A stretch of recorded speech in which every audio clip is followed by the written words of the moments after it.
En cette nuit-là, étendue, les paupières closes, je me trouvais dans un entre-deux, entre le sommeil et l'éveil, bassé par le silence. Pendant qu'une brise légère faisait danser les rideaux, j'ai perçu le grincement léger de la porte, sans même relever les yeux. J'ai chuchoté « Serait-ce toi, Henry ?» Cependant, la réponse ne provenait pas de Henry. Il s'agissait de Oliver, murmurant d'une voix feutrée, presque incertaine. « Je peine à trouver le sommeil », a-t-il exprimé. Je me suis éveillée, et mes prunelles se sont posées sur la silhouette, se découpant dans l'encadrement de la porte. La lueur argentée de la lune se glissait par-dessus son épaule, illuminant en partie son visage. Je me trouvais dépourvue de mots face à elle. Son arrivée dans ma chambre à une heure si tardive était totalement inattendue. « Oliver, aurais-tu quelques soucis en tête ?» interrogeai-je avec douceur, ma voix empreinte d'une légère surprise. « Je l'ignore. Morphée me fuit ce soir », souffla-t-il en pénétrant dans la pièce. Il s'approcha et je m'installai dans le lit, enroulant la couverture autour de moi. « Que désires-tu que j'accomplisse ? Faut-il que je t'apporte de l'eau ?» Il inclina la tête avec désapprobation. « Non, j'avais simplement l'intention de m'entretenir avec toi. Si Dieu puis me permettre de te déranger, » ajouta-t-il, une tension nerveuse perçant sa voix. Une atmosphère pesante emplissait la pièce. « Ne me déranges-tu point ?» dis-je, même si une légère hésitation teintait ma voix. « Mais en ce moment précis, te viennent-elles des pensées ?» Il haussa les épaules, ses yeux rencontrant les miens un bref instant avant de se jeter au sol. Je me questionne par moments. J'ai comme l'intuition que chacun espère quelque chose de ma part, que ce soit l'université, mon père ou quiconque. En ta compagnie, la pesanteur s'évapore, laissant place à la légèreté. Les paroles qu'il a prononcées ont résonné en moi, tentant de donner un sens à toute cette situation. Je me suis déplacée avec délicatesse, déposant ma main sur le rebord du lit. « Viens t'installer », murmurai-je presque instinctivement. « Es-tu prêt ? Car cette histoire ne ressemble en rien à ce que l'on a l'habitude d'entendre. Nous nous embarquons pour un périple où les passions s'affrontent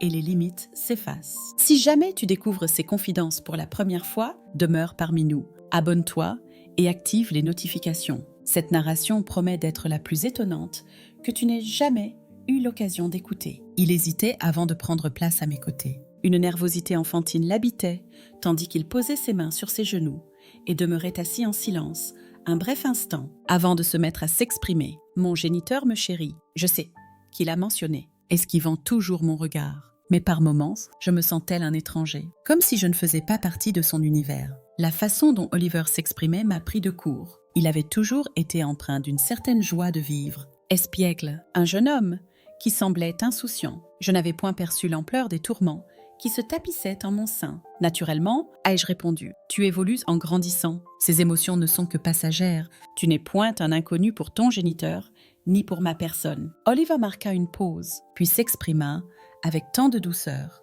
que cela ressemblait presque à un chuchotement. « Et si jamais je ne me sentais étranger à tes yeux ?» Ces mots planaient dans l'atmosphère, vibrant dans le silence de la pièce. Une étrange pesanteur s'installa dans ma poitrine. Je ne pouvais me résoudre à le fixer. Mon cœur battait la chamade, sans que je n'avais eu le courage d'en saisir la raison. « Oliver » susurrai-je avec précaution. Pénétrer dans ma chambre à une heure si tardive et proférer de tels propos, ce n'est guère convenable. Il se pourrait que tu aies simplement besoin d'un moment en solitaire, si je refuse de demeurer solitaire, répliqua-t-il sur le champ. Sa voix portait une pointe de défi tout en laissant transparaître une forme de supplication. En cet instant précis, je pris conscience de la nécessité de reprendre mes esprits. « Oh, écoute, l'insage, hissons-nous avec détermination désormais. Lorsque tu te trouves dans cet état, souviens-toi de ce qui est si juste. Je me tiens à tes côtés. » Même en tenant cette conversation, mes mots se sont tus. Quand il s'est tourné vers moi, son regard révélait un tourbillon dévastateur mêlant vulnérabilité, désir et peur. « Andrea » murmura-t-il, et la manière dont il articula mon prénom me fit frémir. Je n'ai jamais cherché à me convaincre du contraire. Mais lorsque ton image me vient à l'esprit, je demeure perplexe quant à sa réalité. C'est en cet instant précis que j'aurais dû le stopper, j'aurais dû l'interrompre, lui signifier de quitter la pièce. Pourtant, je n'ai point agi, car en ce miroir, je me vis contrainte d'affronter mes propres émotions. Sous la lueur chiche de la pièce, le visage d'Oliver se dessinait nettement. Son langage oscille entre la vulnérabilité d'un jeune garçon et la profondeur d'un homme mûr. « Serait-il possible de partager ce lieu de repos avec toi ?» interrogea-t-il d'une voix douce. En instant, j'étais stupéfaite. Je n'avais nul dessein de mettre en doute la signification de ces paroles. J'aurais dû simplement le considérer Tel un enfant désorienté en quête d'assistance, en inspirant profondément, je me suis efforcée de conserver mon calme. Naturellement, Momoraija, si cela peut apaiser ton esprit, tu es le bienvenu pour demeurer en ces lieux. Il s'étendit avec précaution de l'autre côté du lit. Je resserrai la couverture autour de moi, cherchant à retrouver mon équilibre. Une tension nerveuse m'habitait, mais je l'ai refoulée. Après tout, j'étais sa belle-mère. Lui n'était qu'un gamin de 19 ans. Pour m'égayer, j'ai saisi mon téléphone. Un message de Henry indiquait « Ce soir, je ne regagnerai pas le foyer. Je prévois de veiller toute la nuit au bureau. » La lecture de ce message n'a fait qu'accentuer le malaise qui m'habitait. Si Henry avait été présent, je n'aurais pas eu à me soucier de l'apparence de cette situation. Cependant, à présent, il me fallait me focaliser pour appréhender la subtilité d'Oliver et réagir de façon adéquate. « Comment te sens-tu » interrogeai-je en tournant la tête pour croiser son regard. « Le fait d'être en ta présence me procure un bien-être certain » articula-t-il avec lenteur, sa voix résonnant plus profondément que je ne l'aurais imaginé. Nous demeurâmes étendus en ce lieu, dans un mutisme qui dura un instant. Je ne cessais de me répéter inlassablement « Il n'est qu'un môme. Il me faut lui prêter main forte pour affronter ce qu'il traverse. » Puis, soudain, une sensation m'a parcouru, me faisant sursauter. Oliver s'est approché de moi par l'arrière, glissant, lentement, un bras autour de moi pour effleurer délicatement mon dos. Mon cœur s'est mis à tambouriner avec frénésie. Pourtant, je suis demeurée immobile. « Oliver, chuchotai-je, que trames-tu » je frissonne, articula-t-il distinctement. Cependant, son intonation laissait transparaître que ce n'était pas uniquement une affaire de température. Je me suis accordé une profonde inspiration. Il me fallait aborder la situation avec finesse. Il était si jeune, sans doute troublé et débordant de toutes ses émotions. Cela devait être une innocence, n'est-ce pas ? J'ai tenté de me persuader alors que gisais là, immobile. La proximité qui m'habitait me chamboulait en mon fort intérieur. Mon cœur tambourinait avec force et mon esprit voltigeait sans pouvoir se poser sur une idée précise. Je ne cessais de me répéter qu'il fallait que j'arrête cela dès à présent, mais je demeurais immobile. « Andrea » chuchota-t-il. Sa voix résonnait en moi telle des ondes. Il m'était impossible de faire abstraction de cela. Le bras d'Oliver se resserra autour de ma taille. Son haleine chaude caressant délicatement mon cou. Je clos les paupières, cherchant à saisir la marche à suivre. Une tempête tumultueuse tourbillonnait en mon être. Il s'agit simplement d'une proximité innocente. N'est-ce pas ? Je persistais dans mes tentatives pour me persuader. Lorsque son souffle s'apaisa, je pris conscience qu'il s'était assoupi. Cependant, le repos me fouillait. Mon cœur tambourinait si intensément que j'avais l'impression qu'il allait résonner dans toute la pièce. La colère grondait en mon sein, dirigée contre ma propre personne. Pourquoi cette situation me touche-t-elle autant ? Pourquoi cette tension qui m'étreint ? Pourtant, sa jeunesse pleine de vitalité me mettait mal à l'aise. Comme si sa conscience en était la source, cette proximité semblait empreinte d'innocence. Après un moment d'égarement, dans mes pensées tumultueuses, la fatigue a fini par l'emporter et je me suis assoupie. Lorsque les premiers rayons du soleil ont caressé la pièce, j'ai doucement entrouvert les paupières, une légère pression reposait sur mon bras. Oliver était toujours plongé dans les bras de Morphée. Son visage affichait une quiétude presque juvénile, empreinte d'une innocence touchante. C'est alors que je me suis rendu compte que ce qui me perturbait n'était pas simplement l'innocence, mais bien la complexité dissimulée en dessous. Avec précaution, j'ai déplacé mon bras et quitté le lit en me redressant. Je l'ai aperçu d'un regard furtif. Sa haute stature, ses larges épaules et sa stratégique marquée. Je ne pus m'empêcher de remarquer combien il avait évolué depuis notre première rencontre. Je me suis chuchoté qu'il avait tant grandi, bien plus que je ne l'avais imaginé. Une lueur de quelque chose s'est éveillée en mon être, mêlant honte et une étrange conscience que je refusais de nommer. Je me suis dépêchée en enfilant prestement une veste légère par-dessus ma chemise de nuit. Avant de quitter la pièce et de descendre les escaliers, je me suis rempli les poumons d'air frais. Comme si c'était une aube ordinaire. Je me suis dit qu'il me fallait une petite pause. Alors je me suis dirigée vers la cuisine. Préparer le petit déjeuner s'avérait être le prétexte idéal pour m'occuper les mains et l'esprit. Pourtant, mon esprit ne cessait de vagabonder vers Oliver, vers son visage paisible, vers sa présence. Tout cela trottinait dans mon esprit, me causant un inconfort. Je me répétais sans cesse que ce n'était qu'un malentendu passager, que tout était en ordre, que c'était anodin, que je ne devais pas dramatiser. Je pénétrais dans la cuisine et m'attelais à la confection du premier repas de la journée,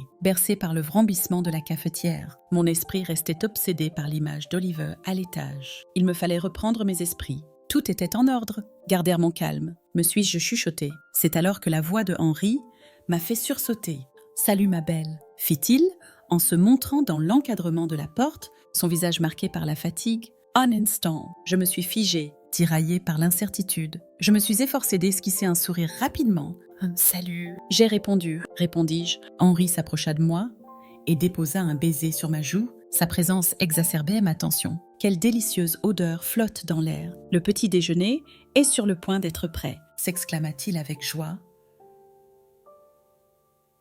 La préparation est sur le point d'être achevée, déclarai-je, ma voix résonnant d'une tonalité plus élevée que de coutume. Alors que Henri s'éloignait de la cuisine, il lança par-dessus son épaule. Je vais m'étendre dans le salon en attendant. Je suis exténuée. Il se dirigea vers le salon et l'angoisse grimpa dans ma poitrine. Et s'il gravissait les marches et apercevait Oliver dans la pièce. Que devais-je exprimer? Comment puis-je expliquer ceci? Alors que les pas de Henri se dirigeaient vers le salon, un profond soupir m'a échappé. Du moins, il n'était pas en selle pour le moment. Je m'affairai prestement à mettre en place le couvert du repas matinal. Cependant, mes mains trahissaient ma nervosité. Je m'efforçais de tout mon être à ce que Henri ne perçoive rien. Lorsque mes yeux se sont posés sur le salon, elle était là, étendue sur le canapé. Sombrant presque aussitôt dans les bras de Morphée, le doux murmure de sa respiration m'a procuré un léger soulagement. Je me sentais en sécurité pour le moment, me disais-je, mais cela n'avait pas dissipé entièrement le malaise qui m'habitait. Il est impératif que je prenne des mesures. Cette situation ne peut perdurer ainsi. Alors que je déposais la tasse de café sur la table, mon esprit était en ébullition. Oliver demeurait en haut, en compagnie de Henri. Il me fallait saisir les rênes de la situation. Mais de quelle manière? Plus tard dans la matinée, pendant que Henri sommeillait encore, Oliver fit son entrée dans la cuisine. Nous étions attablés pour le petit déjeuner, et son sourire nonchalant m'a quelque peu déconcertée. Mes mains se sont refermées autour de la tasse de café, et j'ai tenté de répliquer à son flot de paroles avec autant de naturel que possible. « Aujourd'hui, tu rayonnes de beauté, Andrea », s'exclama-t-il soudain, avec une assurance bien au-delà de son jeune âge. Mes prunelles se sont dirigées vers lui malgré moi, comme s'il voulait exprimer plus, mais se retenait. « Je te remercie, Oliver », répondis-je, en tentant de conserver une voix calme et posée. Un court moment de silence s'est installé. Il entama de piquer les œufs dans son assiette à l'aide de sa fourchette, puis lança d'un ton léger. « J'espère que ta journée n'est pas trop accablée. Si jamais tu as besoin d'un coup de main, n'hésite pas à m'en faire part. » Son visage affichait une gravité certaine. Pourtant, le timbre de sa voix m'a troublée. « Il m'est apparu que tu devrais te focaliser sur des sujets bien plus cruciaux à l'école. » Ces paroles, aussi courtoises soient-elles, ont éveillé en moi une sensation de malaise. Une légère onde de soulagement m'a traversée lorsque, prenant son sac, il s'est dirigé vers la porte. Pourtant, en cet instant même, une étrange sensation persistait dans ma poitrine. Ce jeune homme éprouve une sensation singulière, n'est-il pas vrai? Une fois qu'Oliver eut quitté les lieux, Henri émergea de son sommeil vers midi, savoura un petit déjeuner tranquille et se prépara à se rendre au travail. Une fois qu'il fut parti, la demeure se fit plus paisible en cette soirée-là. Nous étions tous réunis autour de la table pour un repas familial ordinaire, échangeant des propos comme si de rien n'était. Je me suis prêtée au jeu, agissant comme si c'était simplement une journée banale. Mais une fois la nuit tombée, cette étrange tension s'est réapparue. Henri fut interpellé par un appel téléphonique. Le camarade le plus cher de son cœur, David, avait été victime d'un accident et se trouvait à présent à l'hôpital. Henri prit la décision de s'en aller sur le champ. En me préparant, il m'a embrassée et murmuré « Ne t'en fais pas. Ma chère, je serai de retour dès que possible. » Je l'ai escorté jusqu'à la porte. J'ai observé son départ et j'ai refermé une fois qu'il fut parti. La pesanteur étrange du sentiment de solitude m'a envahi. Il semblait que la demeure n'était point déserte. Pourtant, je demeurais en proie à une solitude absolue. Lorsque je suis revenue dans ma chambre, je me suis figée devant la porte. Mes prunelles se sont égarées vers le pêne. Faudrait-il donc la verrouiller? Et si Oliver faisait son retour en ces lieux, je hochai la tête, tentant de reprendre mes esprits. Cesse donc, Andrea, il n'est qu'un marmot. Pour quelle raison as-tu cette pensée? Pourtant, malgré tous mes efforts pour étouffer cette idée, elle persistait dans mon esprit. Je me suis glissée sous les couvertures, tirant le drap sur moi, cherchant un peu de réconfort. Je clos mes paupières. Pourtant, le malaise persistait. La nuit s'étira, calme et figée. Pourtant, par moments, le silence peut sembler être la menace la plus redoutable de toutes. « Ah, viens !» Oliver surgit dans mon esprit, s'avançant vers moi, avec une lueur de détermination dans le regard. Alors que je prenais conscience de sa proximité, un frisson me traversa. L'embrouillement dans mon esprit s'accroît à tel point que, l'espace d'un instant, je sauve le fil de ce que j'étais supposé accomplir. Quelle était la situation à cet instant précis? Oliver s'inclina vers moi, ses yeux rivés aux miens, et je percevais la peur et l'indécision se refléter dans les miens. Je me reculai, ma voix tremblante, et je dis « Arrête, Oliver. » Tel un écrivain, je me permets de vous dire de vous dire que votre texte est d'une concision admirable. Ma voix frémissait à peine, mais la terreur qu'elle renfermait était indiscutable. Je suis ta belle-mère. Comment oses-tu seulement envisager une telle chose? Oliver se figea un bref instant, ses yeux s'écarquillant de surprise. Son avancée fut stoppée net, tandis que le silence pesant entre nous s'intensifia davantage. Cela ne pouvait advenir. C'était inconcevable. Mon esprit s'enfonçait dans les méandres du chaos. Je l'observais attentivement, et je pouvais lire sur mon visage ce mélange de perplexité et d'effroi, qui devait clairement lui indiquer à quel point j'étais troublée. Pourquoi diable aurait-il cette idée en tête? Je me trouvais dans un état de confusion si profonde. Oliver laissa s'échapper un souffle tremblant, ses yeux rivés aux miens, avec une lenteur presque contrainte. Il recula d'un pas, instaurant une distance entre nous, mais une tension si palpable qu'elle semblait résonner dans toute la pièce. « Il me faut exprimer quelque chose, Oliver », murmura-t-il, ma voix frémissante et hésitante, lorsque mes yeux se sont posés sur toi au petit matin, alors que tu sommeillais. Une évidence m'a frappée. Tu as dépassé l'âge tendre de l'enfance. Tu te révèles pleinement adulte. Mes paroles vacillaient, mais mes émotions étaient trop étouffées pour demeurer muette davantage. Des larmes ont perlé dans mes prunelles, mais les mots justes m'ont échappé. Alors que je le fixais intensément, son regard demeurait rivé sur moi. Et pourtant, je demeurais perplexe quant à la conduite à adopter. Ce n'est point uniquement une question d'âge. Ta présence totale, ton être, tu n'es plus qu'un enfant. Tout simplement, j'ai persisté dans l'effort de traduire mes pensées en mots. Autrefois, tu m'apparaissais tel un jeune enfant, et je te permettais de t'endormir dans mon lit sans la moindre hésitation. Cependant, à présent, réfléchissant à cela, je prends conscience de la gravité de la situation. Lorsque j'y réfléchis, je réalise à quel point la situation aurait pu s'avérer périlleuse pour nous deux. Je ne soufflerai mot à ton géniteur, murmura-t-il d'une voix posée mais déterminée. Tu es un jeune homme remarquable. Et je suis convaincue que tu attires bien des regards à la fac. En contrepartie de mon mutisme, tu devras séjourner quelque temps chez ta parente. Tu ne demeureras point en ces lieux. Saisis-tu? Oliver demeura muet un bref instant avant d'incliner doucement la tête. Une lueur de remords se lisait dans son regard. « Je t'en prie, garde le secret pour papa, » murmura-t-il d'une voix frémissante. « Je m'excuse sincèrement, je vais résider chez ma tante. Je te le jure. » Son visage exprimait un mélange d'émotions, peur, regret, et peut-être même une pointe de vide, mais il y avait quelque chose en plus. Il y avait en moi une indicible émotion, impossible à traduire en paroles. Andrea se demande « Et si j'avais éprouvé quelque chose pour Oliver? Et si j'avais commis une erreur ?» Elle prit une inspiration profonde, les pensées pesaient lourd sur son esprit. Oui, la jeunesse et l'énergie qu'il dégageait me perturbaient. Malgré tous mes efforts pour rester prudente, un instant de fragilité ou de tourmente émotionnelle aurait pu tout bouleverser. Mais je crois avoir su faire face avec brio. Quoi qu'il en soit, j'ai accompli ce qui était nécessaire. En bref instant, elle acquiesça, comme si elle revisait les événements dans son esprit.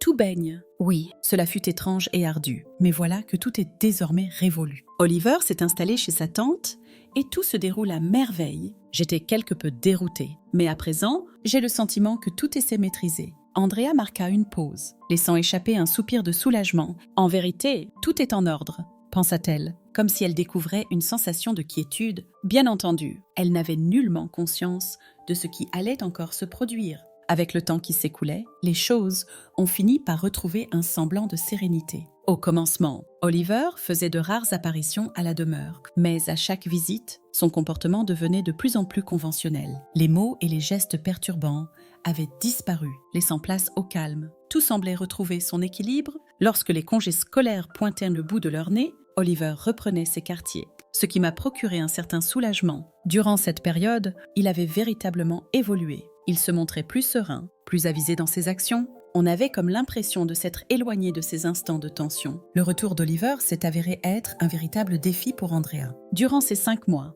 Elle s'est persuadée que tout finirait par rentrer dans l'ordre. Lorsque Oliver revint, il était indéniable que quelque chose avait changé. Son attitude a témoigné d'une plus grande maturité, d'une sérénité accrue. Les étrangetés de voisinage avaient disparu.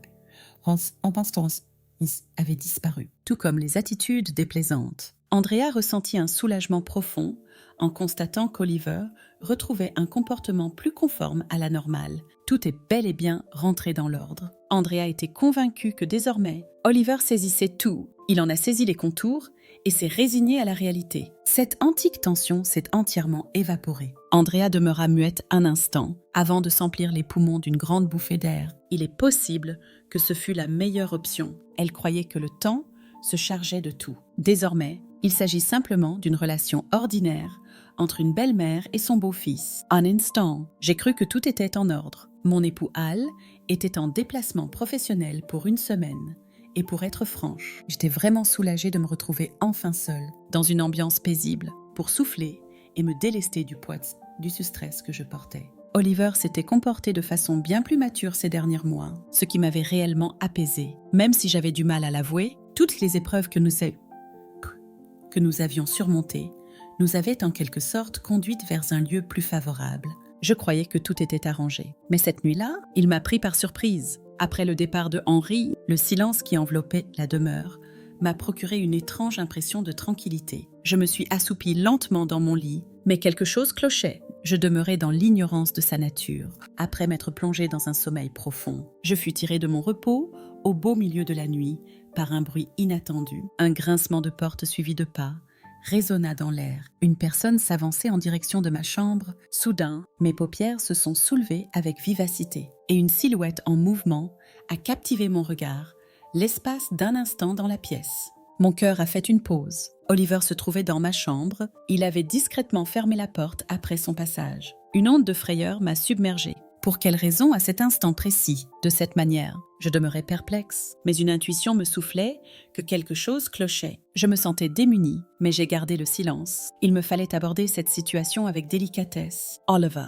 j'ai murmuré, ma voix tremblante trahissant ma peur. Malgré mes efforts pour afficher du courage, « Qu'est-ce que tu fais en ces lieux ?» Ses prunelles se sont ancrées en moi et sa voix posée n'a fait qu'accroître mon malaise. « Oui, Andrea. » Il a déclaré, comme si tout cela était parfaitement banal. « Je désire simplement échanger avec toi, être en ta compagnie. » Une montée en flèche de tension m'a envahi. Quel dessein poursuivait-il? Pour quelle raison souhaitait-il modifier tout cela de manière si subite? La force de son regard m'a profondément ébranlée. Il affichait une détermination sans faille, une confiance en lui inébranlable, prêt à défier toutes les limites. Il avança d'un pas supplémentaire. Ses yeux se sont ancrés aux miens. À cet instant précis, chaque parcelle de mon être, mon cœur en tête, s'opposait farouchement, tout en se rapprochant dangereusement, bien trop près l'un de l'autre. Je n'avais nul désir de fléchir davantage. Pourtant, de manière instinctive, je me suis mis à m'éloigner. « Oliver, cesse donc !» j'ai énoncé, le malaise transpirant dans ma voix. Impossible à dissimuler. Je ne suis point prête pour cela. Je t'en prie. Dans les méandres de ma pensée, des hurlements résonnaient, mais seuls des mots froids et posés ont franchi mes lèvres. Demain soir, tout sera métamorphosé. Je serai à tes côtés, mais ce ne sera pas pour l'instant. Il m'a été difficile de refréner mon envie de m'éclipser de la pièce. Mon regard ne le quittait pas. Mes émotions se déchaînaient, tel un tourbillon de perplexité et de réticence, me repoussant tandis qu'une force mystérieuse semblait me rapprocher de la situation. Si l'envie vous tenaille de découvrir la suite et que vous aspirez à écouter davantage d'histoires de ce genre, n'omettez pas de vous abonner et d'activer les notifications pour ne point manquer un seul épisode à venir. Les retours et les appréciations que vous m'offrez ont une valeur inestimable. Ils sont la force qui alimente ma plume et me pousse à poursuivre mon écriture. Dites-moi donc de quel pays vous êtes connecté. J'aimerais en être informée. Restez à l'affût pour le prochain chapitre. Il sera bientôt dévoilé. Salut!